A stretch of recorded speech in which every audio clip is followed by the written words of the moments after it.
Our next session is an alumni-led conversation entitled Technology to Table.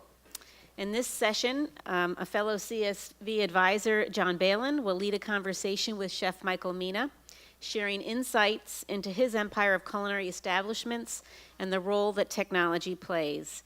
This morning I was at an event with another Cornell alum who is starting a venture fund in this very area, so it'll be interesting to bookend that conversation with this one. John Balen is class of 82, an MBA class of 86. He's the parent of a Cornell student, two Cornell students, one class of 18, one class of 20, and he's a general partner at Canaan Ventures. Chef Michael Mina is chef and founder of the MENA Group.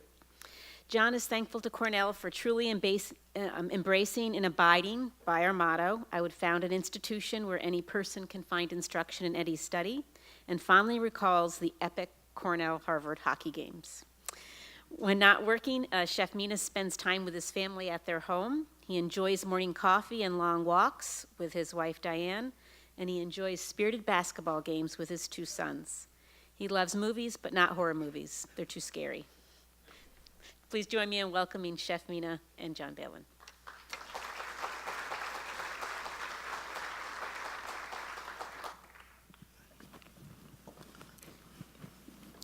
Thank you. All right. Thank you, Becky, for a great introduction, and everyone here to come see us. We're going to switch gears a little bit here. We've been talking a lot of high tech, from neuroscience to self-driving cars. But the one thing that struck us, as we've put together the Cornell Silicon Valley program, is reaching out to every one of our alumni and constituents. And obviously, in this valley, technology is kind of the cornerstone for a lot of things all of us do here. But as more time has passed by, and as more companies that all of us participate in, or will be, it is the pervasiveness of technology in every industry that we find really interesting. And we had the opportunity to invite Michael to join us from the hospitality industry. And as some of you well know, we have a very strong hospitality program at Cornell. And we thought it was just a superb opportunity to have someone who's a great entrepreneur, a great use of technology, and someone that has been extremely successful. So just to give you a little background on Michael, early in his life and career, he was born in Cairo, Egypt, and immigrated here to the United States, ending up about 100 miles southeast of Seattle, in Ellensburg, Washington, if I'm correct. Caught the culinary bug when he was young. At 15 years old, he was already managing at a French restaurant in his hometown, so a nice high school job. Went to the University of Washington and also worked at the Space Needle restaurant. And while there, the culinary bug would not leave him, so he decided to go to the CIA, not in Langley, but the one in New York. And he went out the East Coast to there, and while working at the CIA Culinary Institute of America, for those who are not sure what I was saying. He worked with Charlie Palmer, who you might know from L'Oreal, and he had a great benefit of, we were talking earlier about a great mentor. And after leaving CIA, he decided to come back west like a lot of us do, and hopefully our kids do once they go to Cornell, and come back. He went to LA and worked with George Marone at the Bel Air Hotel, and an opportunity to have a really great restaurant among some great celebrities as well. Did some great work there, and eventually found his way up here to San Francisco with George. And together, they collectively developed Aqua, which became really a very, if some of you remember, a very celebrated restaurant, very successful. And Michael spent 10 years there doing just about everything. And what I love about Michael, he's very hands-on, as well as being a great manager and entrepreneur. So at the age of 22, he ended up finishing Aqua, putting Aqua together with George. I'm just worried about my kids graduating college by 22. He's already started, has a world-class restaurant. After 10 years doing that with a million accolades, as you might know, he teamed up with Andre Agassi to found the MENA Group. And just to start out small, he finally caught the entrepreneurial bug, and he thought he'd get going slowly. So he opened 9 restaurants in 10 months. I mean, if you were sat in a board meeting in one of our venture deals, I'm in the venture business, to say we're going to just like go beyond what normally we do by 9x, it'd be a little crazy and insane. So anyway, great to have you. Thank you. And I'd love to know what sparked you, as a lot of people do, to jump out on your own and to start the MENA Group and this incredible journey you've been on. Yeah, well, I mean, as you said, I was really fortunate to have Aqua when I was 22 years old, and it was such a great platform to start my career as individually. And like everything else, I mean, I think that being young, what ended up happening is was just surrounded by such an amazing group of people. It wasn't me, it was the group of us. And we all grew up together and kind of knew that there was we had hit that plateau within that business of I was doing very well for myself, but to be able to expand and do that, it was kind of time for us to go out on our own. It was time to, had a very clear vision of what I wanted to do, and felt like, I had the pieces together because I had a clear vision of what I wanted to do, but also had the people to actually do it. And so I think that that's really, confidence is everything. You're always gonna be nervous, but I think you gain the confidence from having, enough time actually doing the job, like you said, 10 years, but I felt really confident because I had the people around me to do it. No, that makes a lot of sense, and I think the mentorship and working with people who've done it before is a really helpful thing, Absolutely. right? As you've grown the business, the MENA Group has obviously been hugely successful. How do you think about growth and managing that growth? Because I think every company, no matter what it is that's always a conundrum, an opportunity and a conundrum. Right. Well, I mean, I think that there's so many different ways that people will approach growth, and I think it's really hard when you're in a creative industry, because no matter how disciplined you are to the plan, and everybody's got to have their plan, and you have your plan, and everybody tells you not to veer from it. The creative side will take over, and so so many times you have to,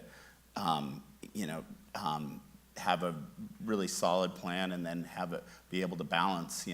How do you keep in that direction of that plan, but also leave a little bit of space for creativity and for what's the unknown. And I think that obviously a clear vision helps so much, because the restaurant industry obviously there's many people here that are involved in it and understand restaurant and really the real word, which is hospitality.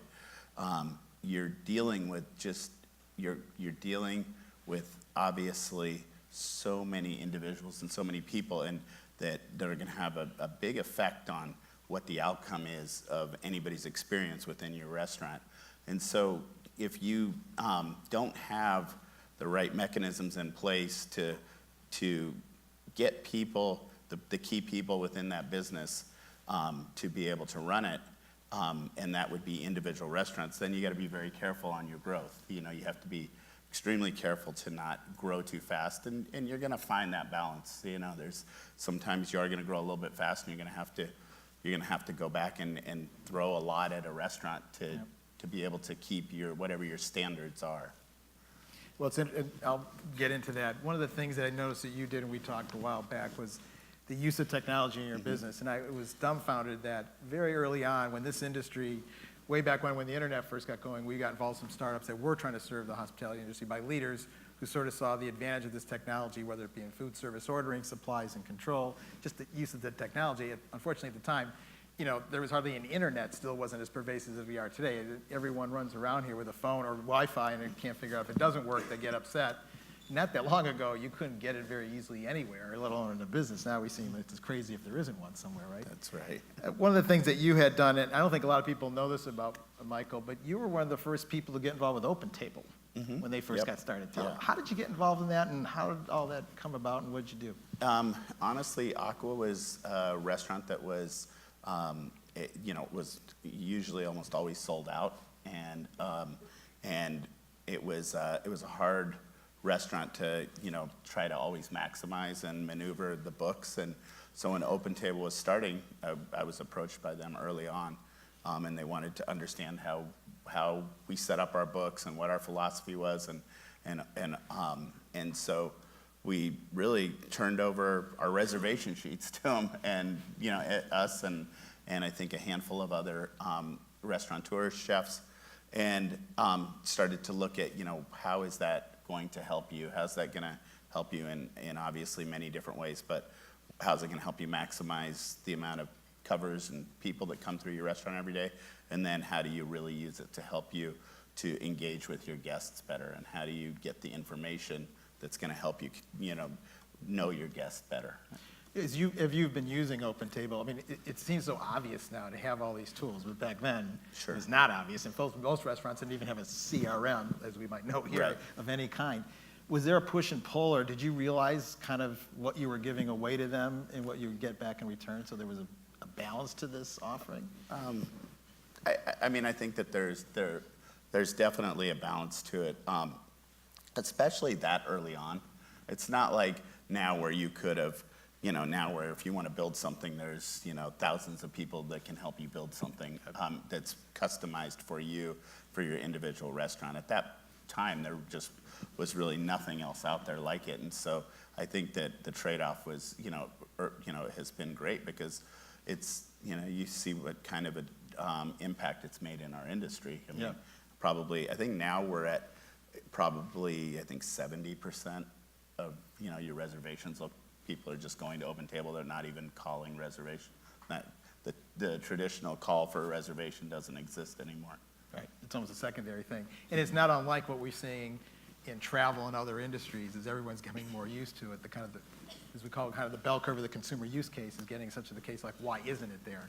10 years ago, there's still restaurants trying to figure out how to even use it, or people are trying to figure out how to use a reservation system. right? Absolutely. One of the things that you, in your beginning embracing technology, that I found very interesting is you created a program called the Recipe Exchange Program. Right. When you were telling me about it, I just thought it was so forward-thinking and so smart if you're going to really build a business like this, that has really staying power. Tell us a little about what it is and how you use it and how Sure. important it is for your Sure. business. Well, I mean, one of the things that early on, as we started to grow, as we even thought about growing and started to grow, the big challenge, and rightfully so, one of the big knocks on a chef doing more than one restaurant was always that, oh, well, you're not in your kitchen. You can't be in two kitchens at the same time. And it's true, you can't be. And how are you going to keep consistency and everything else like that? And so, quickly you start to realize that you are going to have an ability to communicate with the other chefs in your company, and also to be able to, if you're going to grow to 3, 4, 10 restaurants, you want your chefs to have flexibility, but you also need to always stay very connected to it, because it's your brand, it's your name, and honestly, you need to be able to share your knowledge with them. Well, what that kind of went to is, it's not only just how do you share your knowledge, it's how does everybody share their knowledge together, and how do you work together, and embrace that a little bit more. And I think that the old regime and the old school of thought is, you go work for a chef, they hide all their recipes from you, and you stay there for 10 years and you cut carrots and everything, so you get more recipes, right? But in this day and age, everything, transparency and just collaboration is really important. So we wanted to do was build something, and build it in a way where I could have access, me, and now it's grown into me and my corporate chefs, where if you're a chef in a different restaurant, you want to do a dish, it's all digital. So you're gonna run that dish for 3 days, and we're gonna get all the analytics. We're gonna know how it sold, what the customer feedback was, everything. Then you're gonna submit that dish through Recipe Exchange. Myself, a couple other people are gonna look at it. I'm gonna decide whether it's a dish that is gonna go on the menu, it's gonna replace a dish, and then once we've decided that, then you're actually gonna, you're gonna take that recipe. It's everything is obviously already done to the gram, and so that everybody can really understand it. Then you're gonna take that recipe and you're gonna create a video, and the chef is gonna be on video and gonna create a video of you making that dish. And so now all of a sudden, us now, I think we have 30 restaurants. I know we have 30 restaurants, but I think we have about 35,000 recipes in Recipe Exchange. That's amazing. Like 10, maybe 5,000 videos. So, but what it became was, it really gave us the ability to grow much different than we would have never been able to grow like we did, because food and restaurants have become so seasonal and so local. And that's what people demand, and they should demand that because the product's going to be better if it's seasonal and if it's local. If it's great local product, you should use it. Price is going to be better, and you're just going to end up with better recipes. Well, to do that, you have to change your menu. And so this gave us two kind of competitive advantages. One, it was a way that we could always watch to make sure the right food was on the menu. But number two, which I think which is a much bigger advantage, was every chef is looking at each other's food. And so you've got 2,000 eyes. As soon as you're doing a dish as a chef, it's not like anymore you can do it and you serve it to the restaurant, and if the customer doesn't like it, you say they don't know what they were talking about. You've got 30 other very high-level chefs, another 100 sous chefs all looking at your work, and 2,000 employees, looking at your work. And so it became a way that actually really helped us. And then probably the best part of it is, then you can just borrow recipes from other chefs. And so now we see it all the time where even two chefs in totally different cities will actually work on a recipe together based on what they know, and then it'll end up on Recipe Exchange. Was it the whole idea is, I think, phenomenal and really groundbreaking. I can't imagine anyone else has really thought this so long in this way. How was it hiring chefs and people to react like this? Because I think the cultural barrier, which you find with technology, it all sounds great on the drawing board. Then people actually start using it, whether it's the customer or internally, and all of a sudden it gets kicked out for whatever reasons. What challenges was there in making people do this?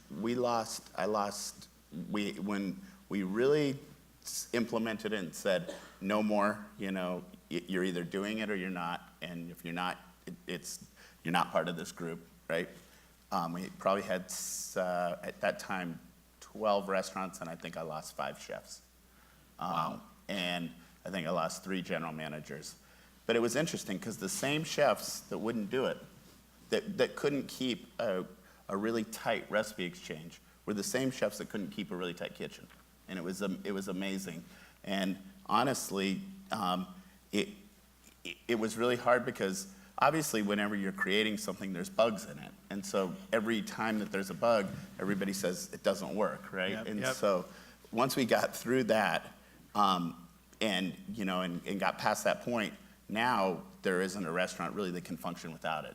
Now when even the vocabulary in the restaurants is so different. Just listening to talk, is that, I'll get that off Recipe Exchange. It's completely different. Are you finding people copying this in other your competitors? Yeah, I mean, there's, now there's more systems out there like it that are, off the shelf or whatever. This one's it's great because we have had 11 years of customizing it to exactly our needs. And so I don't really, I don't know everybody who's using. I mean, people are using different systems like it, but ours it's great because it's customized to us. Mm-hmm. If you notice, I'm curious because we talk a lot about in the Valley about the millennials and the generational shifts. Mm-hmm. Do you think as you bring in is there a difference between your older employees and experiences versus the younger employees and experiences? Oh yeah, right, Pastor. Yeah, yeah. We have some that we have to help a lot to keep it moving forward. But look, I mean, in every industry, I think that people nowadays they want to learn. They demand education so much quicker than they did before. In our industry, for sure, people aren't willing to put in the 5 years that they used to in the kitchen doing this and this and this. They will as long as they're getting a lot of education. Yep. Throughout the process. Well, I think there's more transparency in all systems today, and whether it be jobs, your life, your career. There's more examples, and a quick look at the internet. It's not just your friends or who you know. They can quickly start figuring out, where's this going? How do I get something out of it? So it raises the bar for everyone in an organization to have a feedback loop that's positive for them to continue their career. Speaking of technology, is there anything else as you look ahead now, as you've been building the business, that you anticipate could be really groundbreaking or useful, whether delivery systems, AI, machine learning, we heard earlier in cars, you can see it for delivery or whatever. I mean, what kind of things are on your mind that could be I probably am not nearly educated enough to speak about things like delivery systems. I haven't really gotten to that point. I focus the majority of my attention on operations and how we continue to make our restaurant. You know, we say something all the time. It's your restaurant, and it's very true.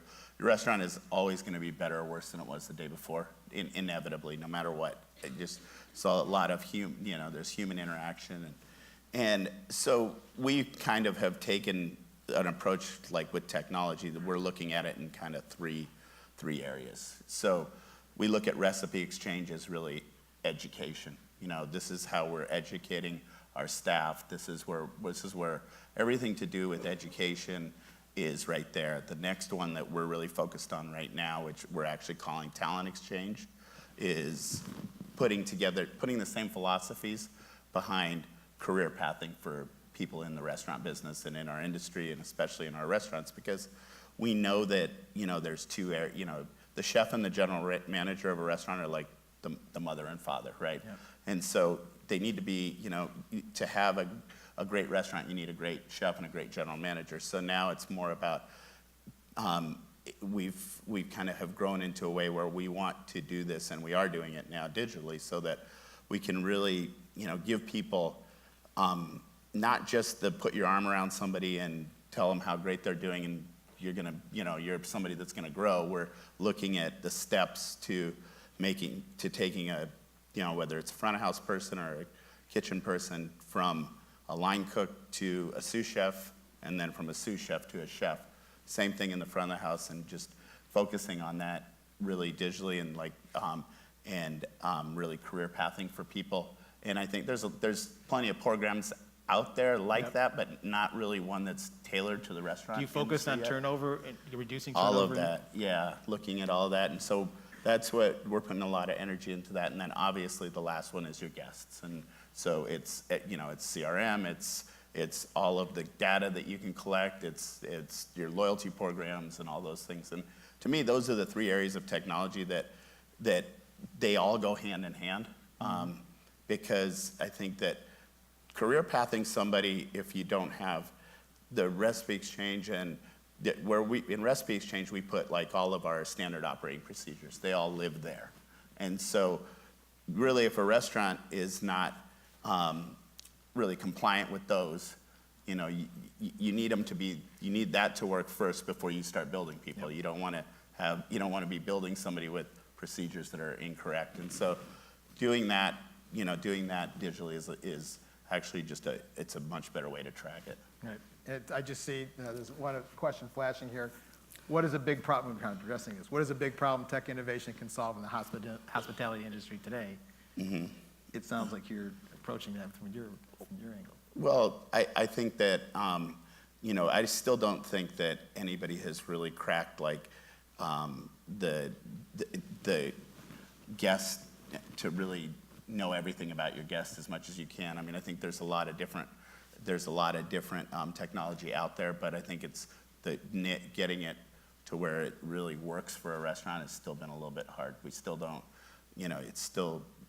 I'm still always very nervous when, especially it's like if you start any sort of a loyalty program or anything, you have it in one restaurant, you don't want them to go to another restaurant and not get it. And so I think that still is not quite there yet. Yeah, we've seen in our industry a lot of startups focus on this loyalty piece and thinking, hey, if you just solve that, it's easy. But it goes both ways. It has to be something the consumers feel is vital for them to be in it for your restaurant, but then they don't want, well, geez, I go more than one restaurant. Sure. Even though what I find is in some of our companies, there'll be people who believe like no one ever shops any other place than, Bloomingdale's, and no one will ever go to my restaurant, which is not reality, right? Especially in these days. And it's been a difficult thing for any one company to kind of grab. People thought OpenTable might do it, and they haven't really done it either. And I think it seems like a lot of the restaurants don't have everyone thinking like this as much as they used to. You are, but it's maybe more common, right?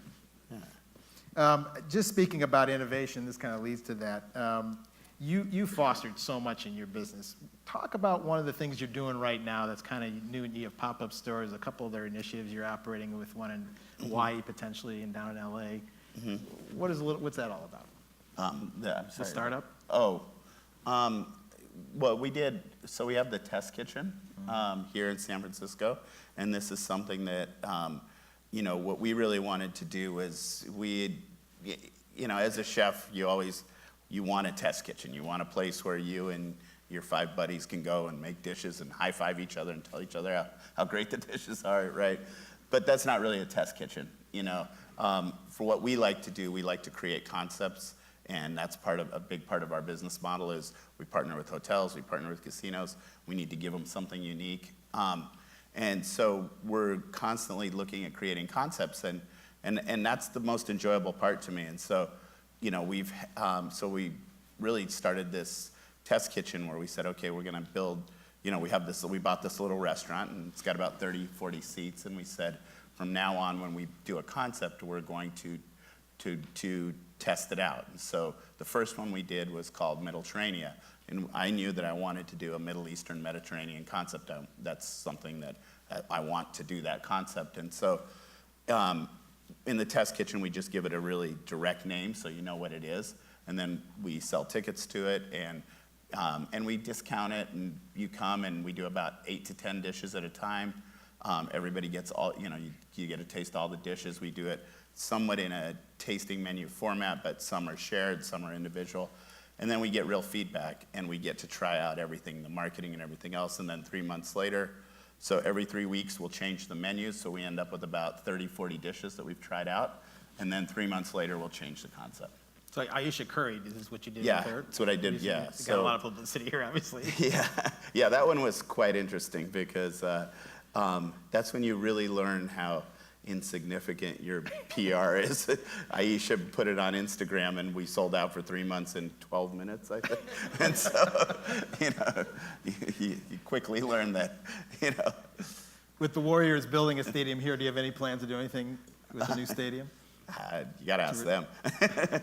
No, obviously, I'm a very big sports fan, so I did the project with the 49ers, and I like to do things that are enjoyable, that are also that balance of life where it's that. So you never know, we might do something. Well, we hope you do, right? Thank you. Going back to our questions from the audience here. The issue of food waste has recently been getting a lot of attention. Are you seeing any innovations focused on minimizing food waste at the restaurant level? Yeah, there's, what's the name of the company we're working with? Oh boy, there is actually, there is a good company now, and I got to get the name of it, that is coming and picking up product from us, and so we're doing it at the stadium. Copia, yeah, and they have a, they're doing it all tech-based, and so whenever, with us, it's usually events, that's when you're gonna end up with a lot of waste, and so anything that we have that's, that where we think we're gonna get any sort of significant waste, now we can just call up Copia, and they'll come pick it up, and they'll take it, and they'll take it out, and they repurpose it to, different charitable foundations. Do people know that you're doing that? Is it something you'd want to advertise, or is it the company's fairly new, and so I think we want to wait till they have a little more momentum, and absolutely, I mean, we would advertise it, but I think it's important to advertise it so other people start doing it, but I think it's just important to do it. Yeah, no, I agree. Sustainability has been something that's been, if you're in the Cornell community, something the university has pushed hard on, and it's, I think, covering every business. Another question, has the tech effect of things like Instagram and Yelp affected your operations? Absolutely. Absolutely. I mean, we have, every week we have a meeting, and we had, every day we're going through it, and it's important because, any time when you can get feedback, it's important, and you got to be extremely open-minded to feedback. It's hard. It's hard to read the negative feedback, but it's also great to see what's positive. But you're always looking for the same thing, right? You're looking for any sort of trends. Instagram's amazing because, now I'll walk into any kitchen, and I'll talk to the person in Garmager, and I'll say, what chefs are you following on Instagram?